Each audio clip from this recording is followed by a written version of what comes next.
Jelang tahun baru 2023, dari pantauan di pasar tradisional Kota Palembang, harga sembako terbilang stabil, bahkan cenderung turun.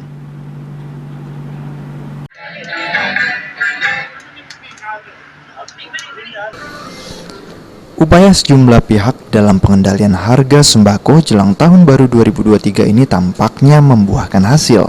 Lantaran dari pantauan di pasar tradisional Kota Palembang, harga sembako terbilang stabil, bahkan cenderung turun. Diterangkan oleh salah satu pedagang sembako di Pasar Sekip Palembang pada Kamis 29 Desember 2022 ini, harga sembako dapat dikatakan stabil, bahkan beberapa item yang sebelumnya mengalami kenaikan kini cenderung mengalami penurunan. Seperti harga beras saat ini stabil di angka Rp12.000 per kilogram, padahal sebelumnya sempat mengalami kenaikan. Hal serupa juga terjadi pada harga telur yang sebelumnya meroket ke angka Rp28.000 per kilogram, kini berada di angka Rp26.000 per kilogram.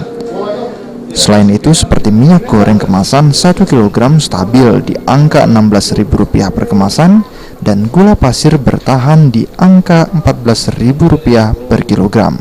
Ada kenaikan nggak? Tidak ada kenaikan, tidak ada perubahan, masih biasa. Masih stabil ya Pak ya? Iya. Beras berapa sekarang? Beras masih biasa lah, 12 kalau kiloan. Kemarin kan melonjak kan, sebelum sebulan yang lalu lah, mulai dia melonjak kan. Sekarang lah stabil. Malah syukur telur sekarang sudah agak turun. Telur turun hari ini Pak. Berapa Pak? Kemarin kan 28, inilah 26.